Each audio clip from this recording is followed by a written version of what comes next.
Alright there guys, and welcome back to another video. Today we are covering Star Wars Visions, which is the result of when you combine anime with Star Wars. Of course, I'm a pretty big fan of both of those things, so that will of course piqued my interest to watch it, and I have now seen it. And the first thing I want to talk about is the sound design of the show.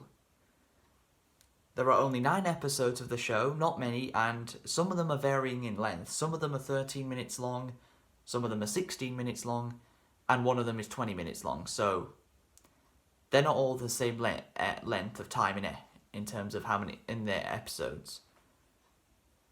There's different lengths for different episodes. But those are the 3 most common amount of time the episodes go for. So the sound design is perfect in terms of accurately representing Star Wars. The blasters, the ship sounds, the ship's blasters, the alarm, lightsabers when they clash.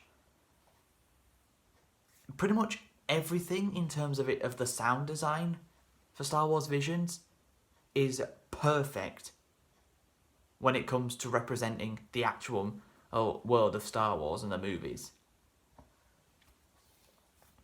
So that's one thing the show gets absolutely right. And one of the most unique things about this show is it's not animated by the same studio. Almost every single episode of Star Wars Visions is animated by different studios. The only studio out of any of them that make a return to animate more than one episode is Studio Trigger. And Studio Trigger's animation, the best show I can compare it to in terms of what anime it looks the most similar to in terms of animation style, I'd say Kill la Kill. When Studio Trigger do their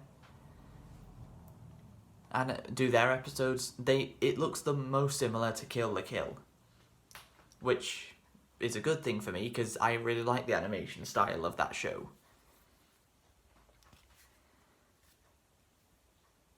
I'm not going to go over every single episode, but I'll go over different points of episodes that I thought worth mentioning.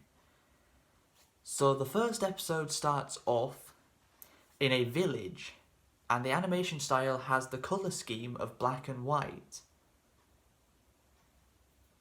And the main theme of the first episode is a Sith Lord who enters a village where a Jedi is one of the village residents, and the two of them come to blows with their lightsabers. Straight from this first episode, you could see they really cared about the sound design to make it as identical as possible to Star Wars. And they absolutely nailed it. And the very first episode, R2-D2 even makes an appearance. They even have his sound design pinpoint perfect. All the noises R2-D2 has made over the years in Star Wars, he makes the very same noises in this show. The second episode is of a band, a music band, who get kidnapped by minions of Jabba the Hutt. Yes, Jabba the Hutt is in this show. He makes just one appearance, and it's in the second episode. He's planning on executing the members of the band, but instead of that, the leader of the band suggests, why don't Jabba let them play a song for them first and see what he thinks? And they could have just done this in any location. They could have just come up with any location for this, but no, the pod racing track in Tatooine is where they decided to put this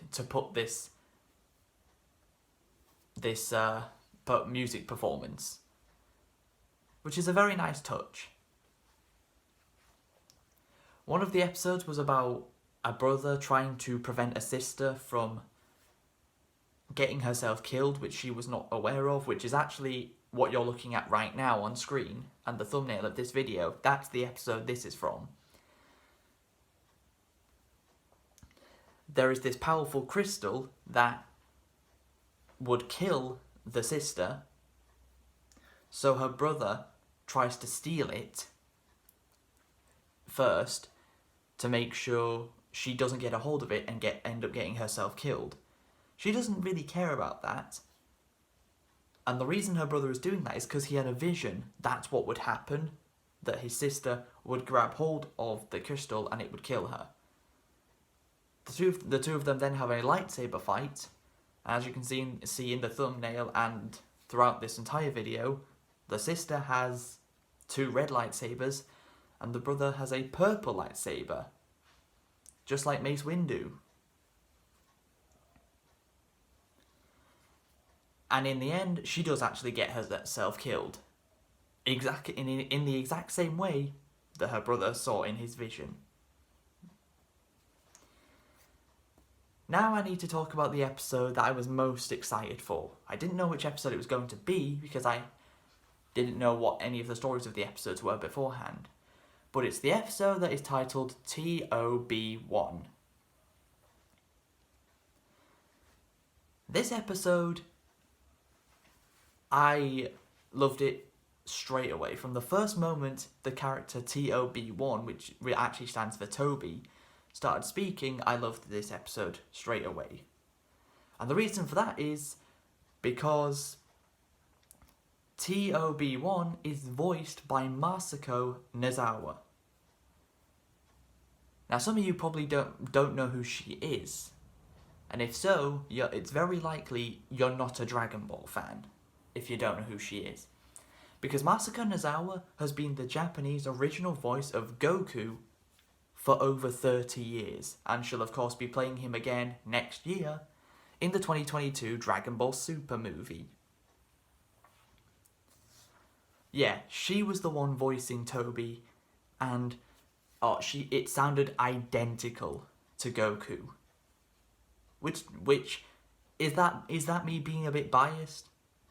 Yes it is. It's definitely me being biased towards Dragon Ball for enjoying that episode. Because a Sith Lord happened to come down to the planet, take out her master. I think I don't even know. It's basically, Toby looks like a slightly more humanoid version of C-3PO, but with the colour scheme of R2-D2. I'll just say, Toby's a boy's name, isn't it? Okay, we'll just say he for the sake of it, we'll just say he. A Sith Lord takes out his master, so he grabs a lightsaber, and the two of them go head to head with their lightsaber duel. And every single grunt from Toby sounds identical to grunts Goku does in Dragon Ball, when also being voiced by Masako Nozawa. Yes, it is very, very biased. I get it.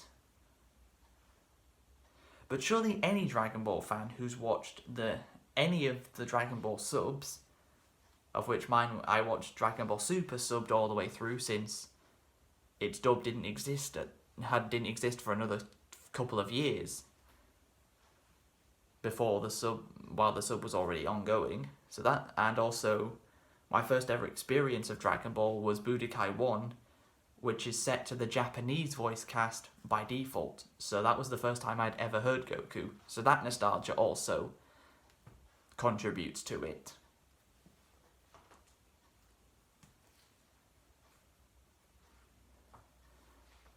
But yeah, those are some of the episodes I wanted to speak about.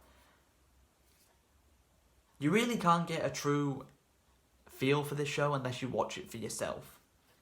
A lot of people who have seen it have thought it was great. A lot of people saying that Star Wars Visions is actually a better show and concept than Marvel's What If. concept that they've been working on at the moment. Even though, if we're being honest, Marvel's what ifs are just copying off anime fans' theories about what if scenarios in their favourite shows that we've been doing for years. Anime fans have been the top of the what if debate for a long time, looking at their favourite shows and creating what if scenarios that will never actually happen in the shows, even if the what if future Trunks meets present day Trunks in the modern day, even though that was a what if we never thought would happen, Dragon Ball Super literally made it happen. But yeah, Star Wars Visions is quite a decent show. It certainly isn't it's certainly nowhere near as bad as Episode 8 of Star Wars, The Last Jedi. God, that was so awful. Why? Why did they even make it? But yeah, there was very, very little referencing to actual characters within the Star Wars universe.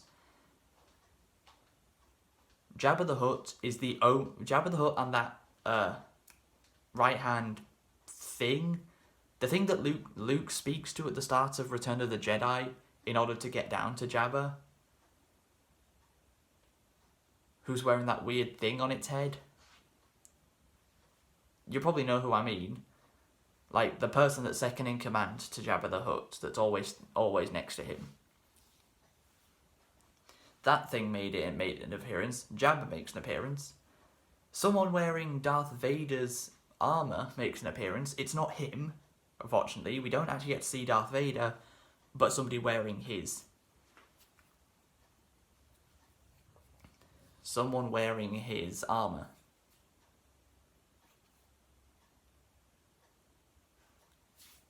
But the lightsaber duels, the lightsaber fights, of course, as I've said before, are my favourite thing about Star Wars, the lightsaber fights, which is a big contributing factor to why Revenge of the Sith is my favourite Star Wars movie, because it has the most lightsaber fights, 5 in total.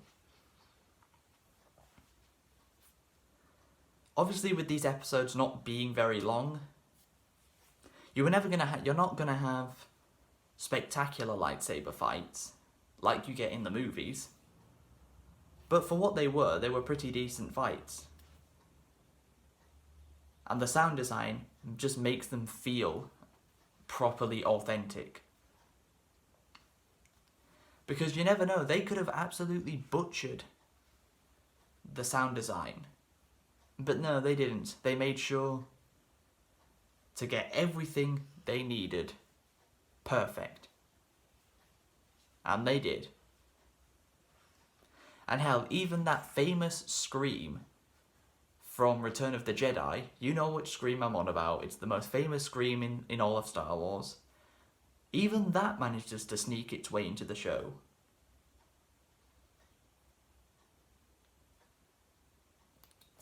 And I guess to finish off, I'll talk a little bit about the very last episode. Because one thing you should note is that no 2 episodes of this show are linked.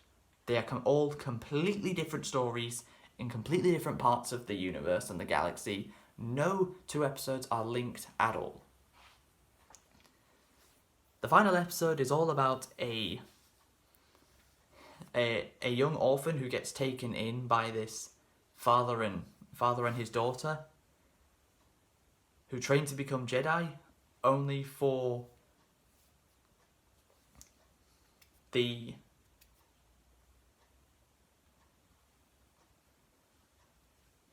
father to be betrayed by the daughter. Which means the 2 daughters go at it. And I'm such an idiot, that's not even the last episode, that's the one before. No, the actual last episode is where a guy has a vision of someone always being killed in front of him in his nightmare. It just happens to be the person who he happens to be working with. When the 2 of them come to face a Sith, the guy's vision is opened again to where he can't control what's happening around him, and he ends up slicing the woman himself and realizing he was the one that did it. The Sith manages to help him bring her back to life, but in return, he has to become the Sith's apprentice. That's the basic gist of the last episode. A lot of people are wanting a second season of Star Wars Visions. I wouldn't mind that. It'd be quite interesting to see what other types of stories and what other studios that may not have been involved this time around for next time around. Like, imagine a Star Wars Visions episode animated by Kyoto Animation. That'd be very interesting to see how they make a badass show like Star Wars still look badass despite their cutesy animation style. That's just one thing. That's just something to think about going forward. But that is going to conclude this video. I hope you guys have enjoyed. Please be sure to leave a like, subscribe if you're new. Tell me what you thought of Star Wars Visions if you've watched it and if you'd like to see a second season. And until next time, catch you later.